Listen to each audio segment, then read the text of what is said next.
Hello there, yeah, I'm Dell Evans. And my name's Jim Robertson.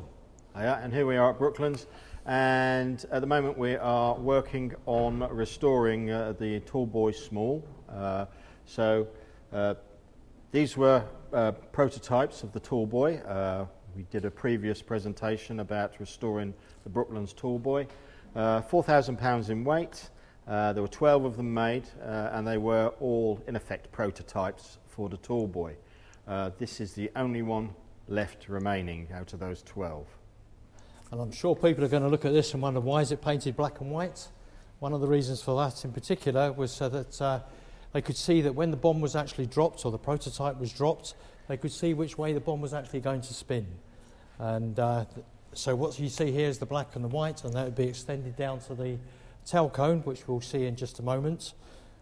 And I'll hand you back over to Dell at the back. Yeah, so the very similar to the TallBoy, obviously a lot smaller and used for the trials. You can see the recess in the top of the bomb, and this would fit in a dowel in the bomb bay of the aircraft that dropped it. So the TallBoy had these, and indeed the ground slams to locate them in the bomb bays of the Lancaster bombers.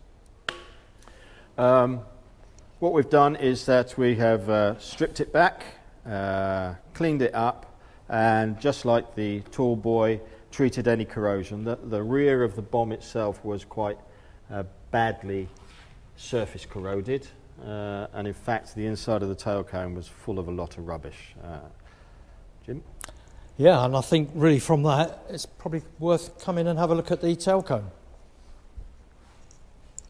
As you can see here, once again, as we did with the TallBoy, we've rubbed it all down, paint stripped it, repainted the whole thing. And if we start to look inside here as well, there was an element of corrosion in there, so we've actually sprayed all of that to treat it, to protect that for future generations as well.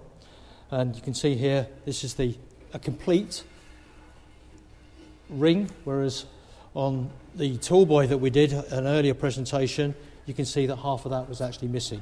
Well, this ring is actually fully complete. And coming down here, we have the tail section. Now, I mentioned earlier with regards to the black and white, you can see here, if you look closely, that these fins are actually aligned 5 degrees off of the centre. And this is what actually gave it the spinning effect as it was dropped. And on the original completed version of the TallBoy, it actually exceeded the speed of sound when it dropped. And it was actually recorded up to 780 mile an hour plus as it came down. And of course that was how it then penetrates so deep into the ground. So again, we've been through the process of cleaning it, paint stripping it. It was very hard to paint strip this one because it was covered in etch primer, so it had to been done properly. So it was quite a job. It took many days to get it back to bare alloy. Then it had some extensive damage on it that had to be repaired. There was a couple of holes in it, and they've now been done. The story behind that is that some of the members are probably aware that this used to sit outside of the clubhouse at the front, and one day somebody drove a car into it, and it fell over and didn't fall onto the car, fortunately, because it was held by the chain that was holding it up, but it did damage the tail cone with a couple of holes, which we've covered over with aluminium tape and then filled and rubbed down, and now you can't even see where they were. No, that's pretty well about it. Now, what we're waiting for now is we're just waiting for a final piece to be machined here, which will be the tail cone, which will go onto here.